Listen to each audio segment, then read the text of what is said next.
नमस्कार विद्यार्थियों।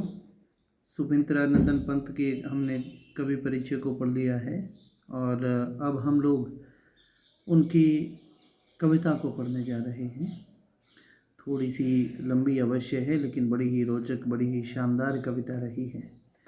जैसा मैंने आपको पहले ही बताया था कि सुमित्रानंदन पंत जो हैं वो 3 युगों से बड़े प्रभावित रहे हैं। छायावाद से भी रहे हैं, प्रगतिवाद से भी रहे हैं और अरविंद दर्शन से भी रहे हैं। तो कहने का मतलब है कि ये समय के साथ अपने काव्य, अपने साहित्य में परिवर्तन करते चले गए। ये जो हमारी कविता है यह कहीं ना कहीं प्रगतिवाद के आसपास है, प्रगतिवाद से अभिप्रेरित कविता है। तो हम लोग जो है आपको इस कविता के माध्यम से गांव के वातावरण की तरफ ले जाते हैं और कविता का शीर्षक है संध्या के बाद। संध्या के बाद कविता में हम देखते हैं कि सिमटा पंख सांझ की लाली, जा बैठी अब तरु शिखरों पर, ताम्रपर्ण पीपल से शतमुख, झरते चंचल स्वर्णिम निर्झर, ज्योति स्तंभ सा धस सरिता में, सूर्य क्षितिज पर होता ओझल, वैद जिम विश्लथ केंचुल सा, लगता चित कबरा गंगा जल। मतलब क्या है कि संध्या के बाद के वातावरण, गांव के वातावरण की बात कवि ने की है कि ऐसा लगता है, प्रथम जो है उसमें मानवीकरण है, सिमटा पंख साँझ की लाली। जैसे कोई पक्षी जो है अपने पंख सिमटा करके, साँझ रूपी जो पक्षी है अपने पंख समेट करके और कहाँ पर जा कर के बैठ गया है, तरु के शिखरों पर। संध्या जब हो जाती है तो उसकी लालिमा जो है क्षितिज की तरफ, यानी शिखरों में, यानी तरु शिखरों, तरु का मतलब क्या होता है, वृक्ष, वृक्ष के शिखरों पर जैसे क्या है वो पहुंच गया है। और ताम्रपर्ण पीपल से शतमुख, झरते चंचल स्वर्णिम निर्झर। जो पीपल के पत्ते हैं उनका जो शाम का जो वातावरण है वो ताम्रपर्ण की तरह हो गया। पर्ण का मतलब पत्ते, ताम्र मतलब तांबे की तरह पीले पत्ते हो गए हैं। और वो कैसे हैं वो पत्ते, ऐसे लग रहा है कि सोने के झरने जो है वो पीपल के पत्तों के माध्यम से सोने के जैसे झरने झर रहे हों। निर्झर का मतलब क्या होता है, झरना होता है। ज्योति स्तंभ सा धस सरिता में, सरिता का मतलब होता है नदी। ज्योति स्तंभ सा धस सरिता में, सूर्य क्षितिज पर होता ओझल। और सूर्य का प्रकाश जो है वो, उसको क्या माना है उन्होंने, ज्योति का स्तंभ सा है। ज्योति स्तंभ सा जो है वो माना है उन्होंने। इसमें उपमा अलंकार है। ज्योति स्तंभ, जो ज्योति का स्तंभ की तरह जो है वो सूर्य के प्रकाश को का है। वो धस सरिता में, सरिता के अंदर यानी नदी के अंदर धसता हुआ चला जाता है और धीरे धीरे क्या है वो क्षितिज पर ओझल हो जाता है। क्षितिज का मतलब क्या होता है, जब हम दूरी से देखते हैं तो पृथ्वी और आकाश जहाँ पर मिले हुए प्रतीत होते हैं, वो जो क्षेत्र होता है वो क्या कहलाता है, वह क्षितिज कहलाता है। वह जिम विश्लथ केंचुल सा, लगता चित कबरा गंगा जल। विश्लथ का मतलब होता है थका हुआ सा। और विश्लथ इसमें क्या है कि आपका उत्प्रेक्षा अलंकार है। व्रत जिम विश्लथ केंचुल सा, लगता चित कबरा गंगा जल। और गंगा का जो जल है वो ऐसा लगता है कि थका हुआ कोई चित कोबरा, यानी उस चित कबरा जो, यानी सर्प की ओर इशारा किया है। सर्प जो है जैसे अपनी केंचुल जो है वो छोड़ रहा हो, धीरे धीरे जो लहरें बहती है ना पानी के अंदर, उसकी ओर इशारा किया गया है। फिर आगे बढ़ते हुए कवि कहता है कि धूप छां के रंग की रेती, अनिल उर्मियों से सर्पांकित।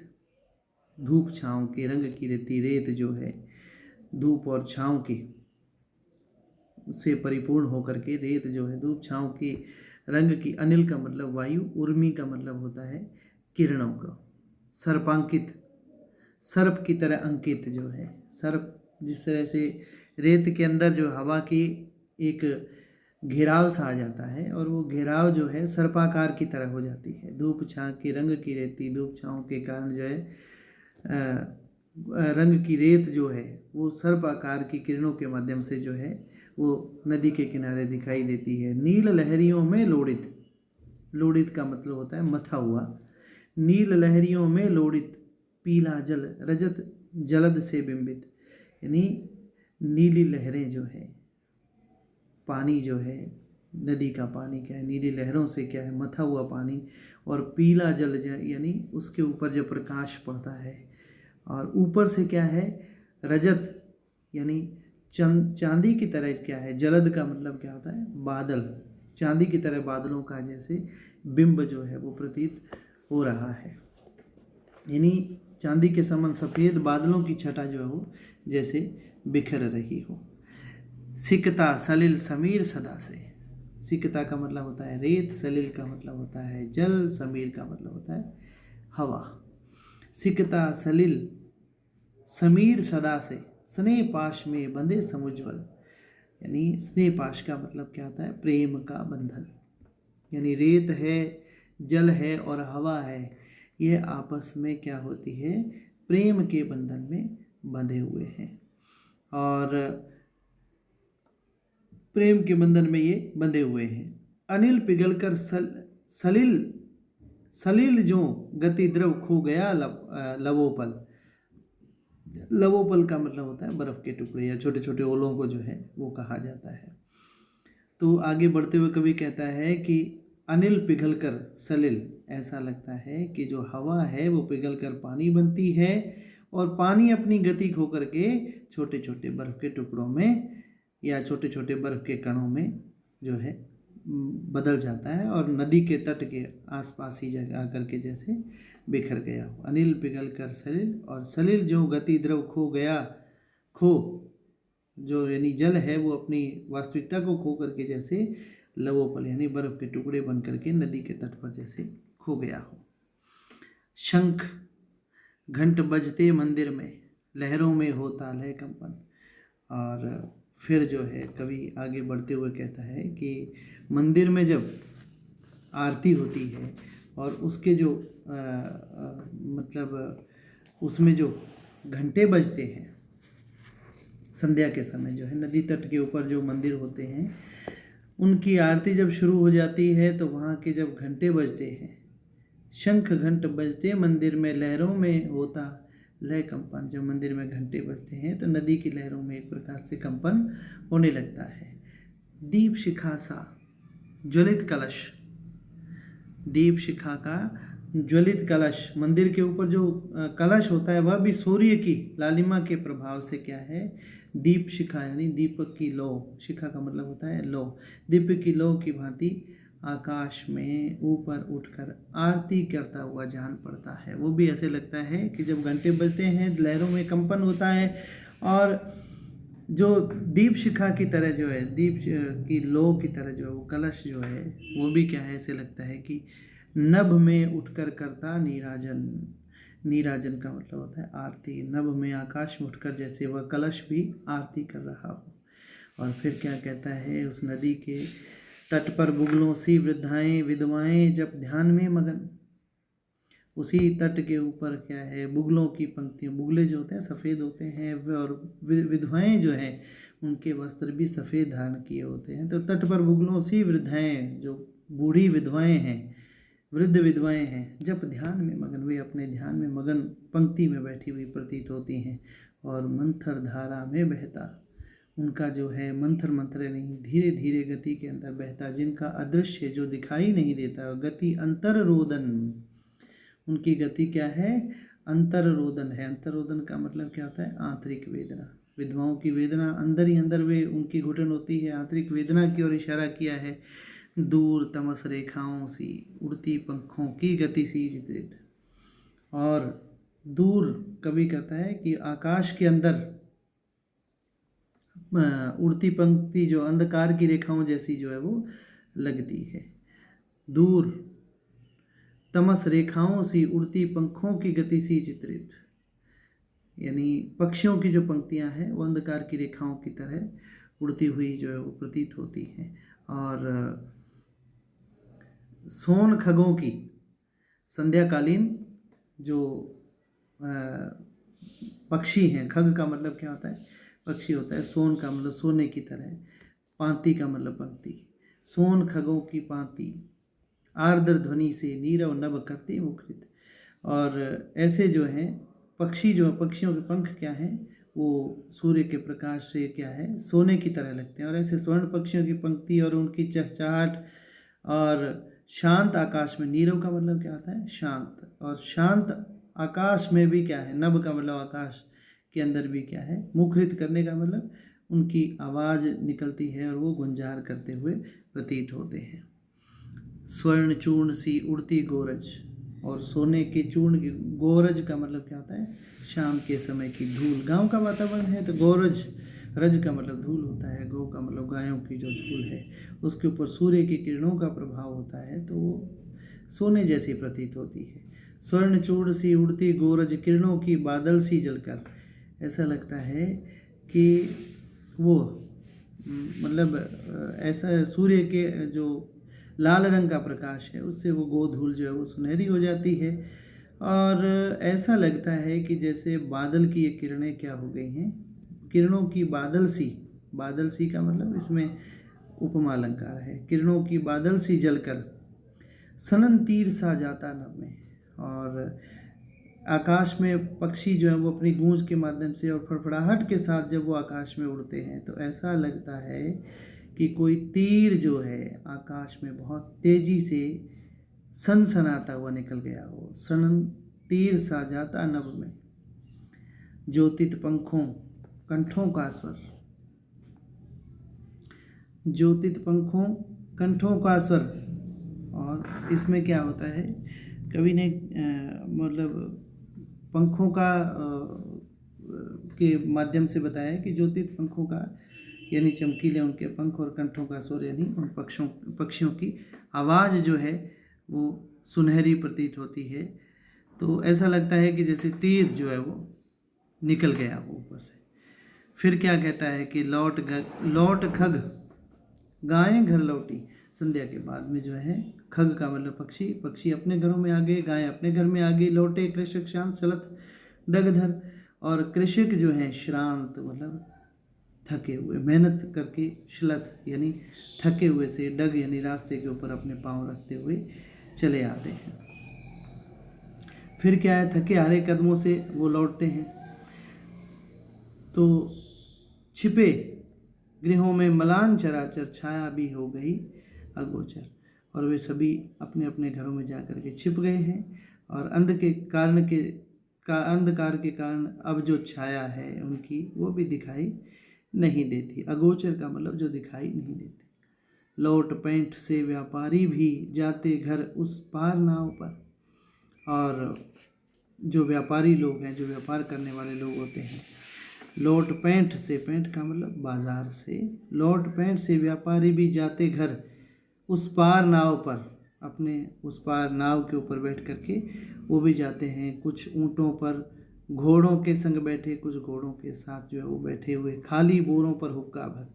और खाली बोरे यानी जो उनका सामान था वो उन्होंने बेच दिया। अब वो अपने खाली बोरे लेकर के और हुक्का भर करके बैठ करके नदी के पार जो है ऊँट और घोड़ों के ऊपर बैठ करके खाली बोरों के साथ वो हुक्का पीते हुए नजर आते हैं।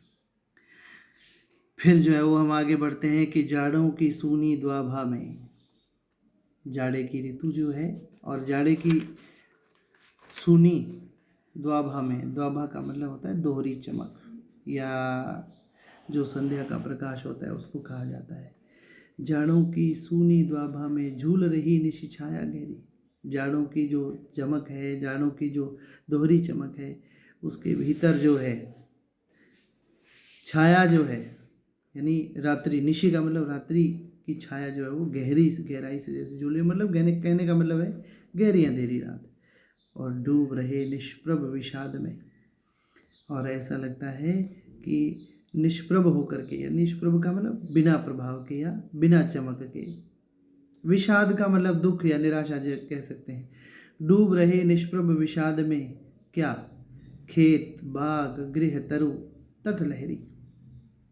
जाड़ों की रात में और चूंकि एक साधारण सा वातावरण होता है गाँव का, तो उसमें क्या है कि खेत और बाग, घर, तरु यानी वृक्ष, तट यानी किनारा, और लहरें भी क्या है जैसे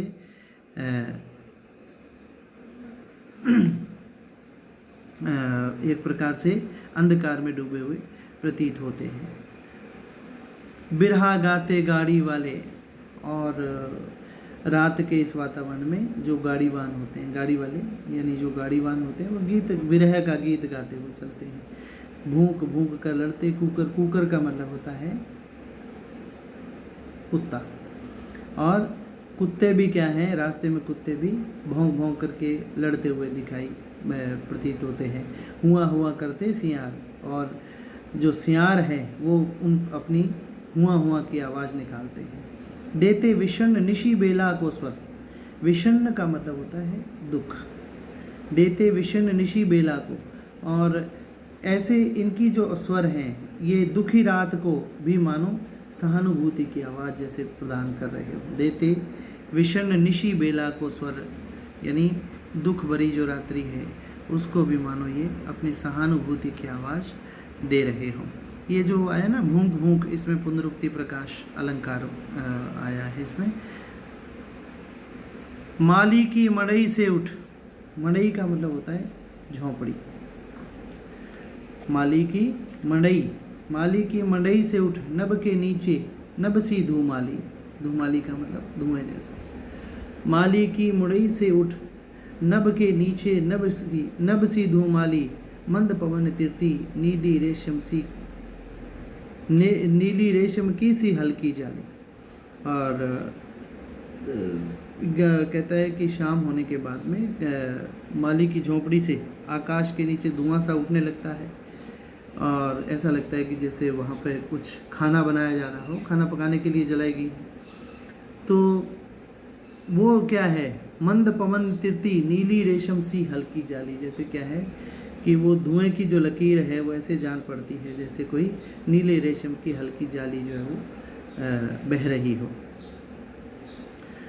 बत्ती जला दुकानों में बैठे सब कस्बे के व्यापारी, डिबरी जला करके और दुकान के अंदर कस्बे के जो व्यापारी वो बैठे हैं। कैसे, मौन मंद आभा में, आभा का मतलब होता है चमक। किस प्रकार की, मौन मंद आभा में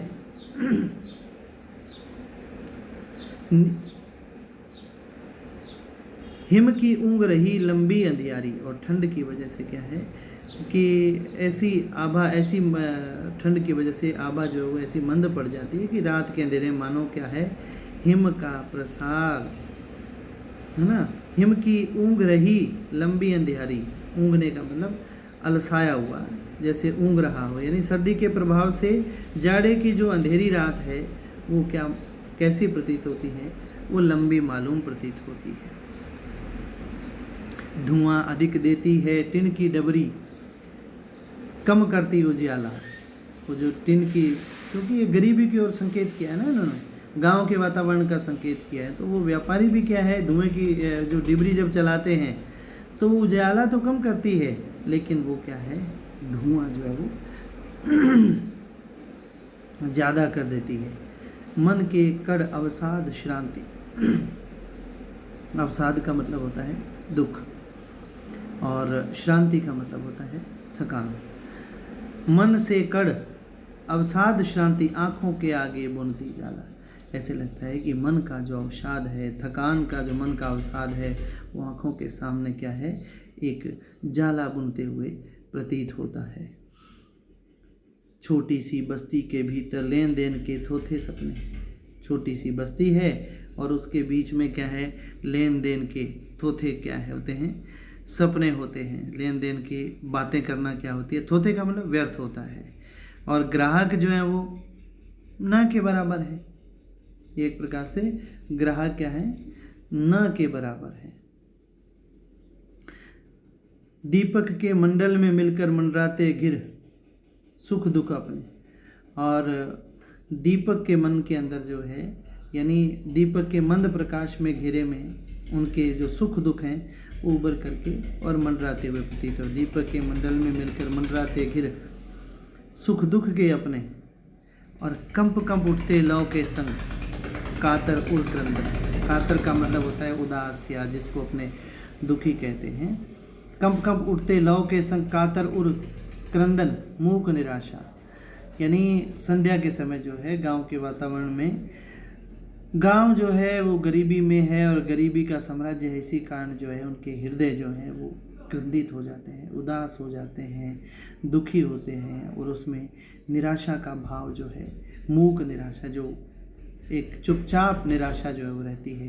क्षीण ज्योति ने चुपके जो गोपन मन को दे दी हो भाषा।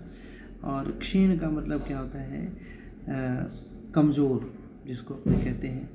क्षीण ज्योति ने चुपके जो गोपन मन को दे दी हो भाषा। और क्षीण हुई ज्योति ने एक प्रकार से निराशा है, चुप्पी है, और जो हल्का सा प्रकाश है वो भी मानो छिपी हुई निराशा और विवशता को एक प्रकार से प्रकट करता हुआ प्रतीत होता है। लीन हो गई क्षण में बस्ती, लीन हो गई क्षण में बस्ती, क्योंकि रात्रि हो गई, सब क्या है एक प्रकार से लीन हो जाते हैं। थोड़ी देर में सारा गांव क्या है अंधकार के अंदर जो है वो डूब जाता है। और मिट्टी खपरे के घर आंगन भूल गए लाला अपनी सुध। और मिट्टी और खपरेल के छोटे से जो उनका गांव है, और गांव के अंदर जो है मिट्टी के रहने वाले जो कच्चे घर हैं उनमें भूल गए लाला अपनी सुधी।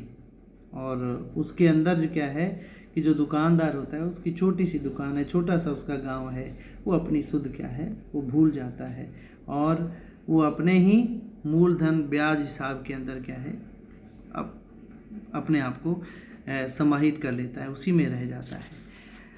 सकुची सी परचून किराने की ढेरी लग रही तुच्छतर। तुच्छतर का मतलब क्या होता है, छोटी से छोटी। सकुची सी परचून किराने की ढेरी लग रही तुच्छतर इस नीरव प्रदोष में। प्रदोष का मतलब होता है जो संध्या और रात्रि की मिलन की अवस्था होती है, उसको बोलते हैं। प्रत्यूष सुबह का होता है और प्रदोष संध्या का होता है। इस नीरव का मतलब होता है शांत। इस नीरव प्रदोष में आकुल उमड़ रहा अंतर जग बाहर, यानी रात्रि के समय में क्या है, परचून की दुकान भी क्या लगती है, संकुची सी लगती है, यानी छोटी लगती है, क्योंकि उसमें सामान बहुत कम है। और परचून की जो ढेरी से छोटी छोटी जो वो चल रही है, रात्रि का जो प्रथम पहर है यानी प्रदोष काल है, उमड़ रहा अंतर जग बाहर, जैसे अंदर का जो दुख है वो बाहर निकल करके बाहर उमड़ रहा हो, जैसे अनुभव करता लाला का मन। ये मन जो है लाला यानी सेठ का बढ़िया का मन जो है वो उमड़ करके बाहर ऐसा महसूस करता है, छोटी हस्ती का सस्तापन। तो इसमें क्या है, सभी लोग जो परेशान हैं, क्योंकि उसकी हैसियत क्या है, बिल्कुल छोटी है, और उसी छोटी हैसियत में ही वो क्या है, निराश है अपने आप में। जाग उठा उसमें मानव, उसमें जैसे मनुष्य का मानवता जो है वो जाग उठी हो। औ असफल जीवन का उत्पीड़न दैन्य दुख अपमान ग्लानि, यानी उसमें क्या है, उसकी जो मनुष्यता की भावना है, उसमें उस जीवन असफल जो उसका प्रतीत हो रहा है, और उसका जो जीवन है वो दुख की कहानी बन करके एक प्रकार से रह गया है। चिर दैन्य दुख अपमान ग्लानि, यानी अपनी अपमान अपनी ग्लानि के रूप में दैन्यता का रूप प्रतीत होकर के भी बहरा गया है। चिर क्षुदित पिपासा, पिपासा का मतलब होता है प्यास। मृत अभिलाषा उसकी, यानी क्षुदित का मतलब होता है भूखा, पिपासा का मतलब प्यास होता है। दैन्य दुख अपमान ग्लानि चिर क्षुदित पिपासा मृत अभिलाषा, बिना आय की क्लांति बन रही। क्लांति का मतलब होता है व्यथा दुख। कवि कहता है कि जो गांव के लोग होते हैं, गांव की जो दरिद्रता होती है यानी गरीबी जो होती है, वो बेइज्जती घृणा भावों को झेलती है, उसमें लोग भूखे प्यासे जो है वो रहते हैं। अभिलाषा उनके जीवन की अभिलाषा जो है, मृत अभिलाषा, यानी कि उनके जीवन की इच्छाएं जो हैं, अभिलाषा जो है वो मर गई है, क्योंकि वो पूरी नहीं होती। और बिना आय की क्लांति बन रही है उनके जीवन की परिभाषा। उनकी आमदनी बहुत कम है। आय का मतलब आमदनी, क्लांति का मतलब दुख। उनकी आमदनी कम है और ये क्या है, जीवन के दुख की परिभाषा बन करके रह गई है। जड़ अनाज के ढेर सदृश ही वह दिन भर बैठा गद्दी पर। वो क्या है कि गांव का जो दुकानदार है वो निर्जीव अनाज की ढेरी के समान जो है दिन भर दुकान की गद्दी के ऊपर बैठा रहता है और बात बात पर झूठ बोलता। और क्योंकि वो अपनी आजीविका कमाने के लिए वो झूठ भी बोलता है। और कौड़ी की स्पर्धा में मरमर, स्पर्धा का मतलब होता है होड़, कौड़ी का मतलब पैसे कमाने की होड़ में वो बात बात पर झूठ बोलता रहता है। फिर भी क्या कुटुंब पलता है, फिर भी क्या है कि उसका परिवार पल पाता है, लेकिन अर्थात उसका परिवार का भरण पोषण, उस व्यापारी का परिवार का भरण पोषण नहीं होता है। रहते स्वच्छ सुघर स परिजन, उसके जो लोग हैं, उसके परिवार के लोग हैं, वो साफ सुथरे नहीं रह पाते हैं। बना पा रहा वह पक्का घर, भाई जब उसके पास पैसा ही नहीं है तो वो पक्का घर कैसे बनाएगा, अर्थात वो अपने पक्के घर भी नहीं बना पाएगा। मन में सुख है जुटता है धन, उसके मन में न कोई सुख है और ना ही वो धन कमा पाता है। खिसक गई कंधों से कथड़ी, ये जो कथड़ी शब्द है, ये जो पंक्ति आई है, खिसक गई कंधों से कथड़ी, ये कथड़ी वाला जो राजस्थान लोक सेवा आयोग की सन 2011 में एक परीक्षा हुई थी वरिष्ठ अध्यापक के लिए, उसमें ये पंक्ति आई थी, खिसक गई कंधों से कथड़ी। कथड़ी का मतलब होता है गूदड़ी। और वो मतलब पुराने फटे कपड़ों से बनी हुई गूदड़ी जो डाले हुए थे कंधे पे रखा था, क्योंकि सर्दी का मौसम था। और उस सर्दी के मौसम में भी क्या है, उसका शरीर कांप रहा था और ये वो सोच रहा है कि मैं जो है वो ना तो अपना घर पक्का कर पा रहा हूँ, ना बाल बच्चों की सेवा कर रहा हूँ, ना परिवार को जो है मैं सही रख पा रहा हूँ। इससे यही सोचते सोचते क्या है कि उसके कंधे से जो कथड़ी है, कुदड़ी है, वो भी क्या हो जाती है, खिसक जाती है। और वो सोचता है कि भाई उसका जो जीवन है वो बड़ी विवशताओं से भरा हुआ है, क्योंकि वो सभी वस्तुएं नहीं मिल पाती। ठिठुर रहा अब सर्दी से तन, उसका शरीर जो है वो सर्दी से ठिठुर रहा है। सोच रहा बस्ती का बनिया, ऐसा बात जो है वो बस्ती का जो बनिया है वो सोच रहा है। इसमें क्या है, एक क्योंकि प्रश्नवाचक निशान आए हैं, क्योंकि ये है ना, फिर भी क्या कुटुंब पलता है, रहते स्वच्छ सुघर स परिजन, मन में सुख है। तो ये क्या है, प्रश्न शैली का प्रयोग किया है कवि ने। कैसी शैली का, प्रश्न शैली का प्रयोग करके और कवि ने इस कथ्य को प्रभावी बनाने का प्रयास किया है। ऐसी बात वो बनिया सोचता रहता है। फिर हम आगे बढ़ते हैं। घोर विवशता का निज कारण, घोर विवशता का निज कारण, शहरी बनियों सा वह भी उठ, क्यों बन जाता नहीं महाजन। वो सोचता है कि ये कब जो है उसकी विवशता जाएगी और कब वो आगे बढ़ कर के शहर के व्यापारियों की तरह महाजन, जो कि ब्याज पर आदि कर के ऊपर जो वस्तुएं देता है, उसको महाजन बोला जाता है। तो वो सोचता है कि वो ऐसा बन नहीं पा रहा है, तो ऐसा कारण क्या है। रोक दिए हैं किसने उसकी जीवन की उन्नति के साधन, ऐसा क्यों है कि उसकी तरक्की जो है वो किसी ने जैसे रोक दी हो, उसकी समझ में कुछ भी नहीं आ रहा है।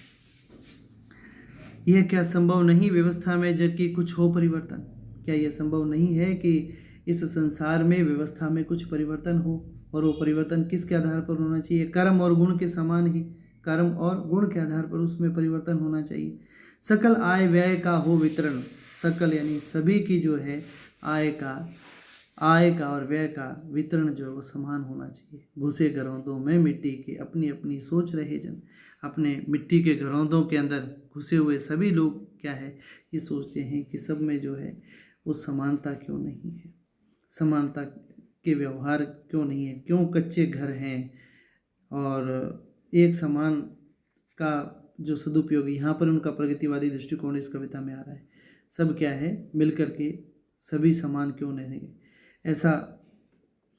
ऐसा क्या कुछ नहीं फूंक दे जो सब में सामूहिक जीवन की, ऐसी कुछ परिवर्तन हो जाए कि सामूहिक जीवन यानी एक समान सभी जो है वो सभी सुविधाओं का मिलकर भोग करें जीवन का, मिलकर जन निर्माण करें, यानी मिलकर सभी जो है वो सांसारिक निर्माण करें और सब लोग जो है वो जीवन को के साथ मिलकर कार्य भोग करें उसका, जन विमुक्त हो जन शोषण से, और सभी लोग क्या हैं कि अपने ही लोगों के द्वारा किए जाने वाले शोषण से मुक्त होने चाहिए, हो समाज अधिकारी का धन, और सारा जो समाज है उसके अंदर धन की बराबरी हो, सारा समाज जो है वो अपने जो बुनियादी चीज़ें हैं उनको प्राप्त करने का उनको अवसर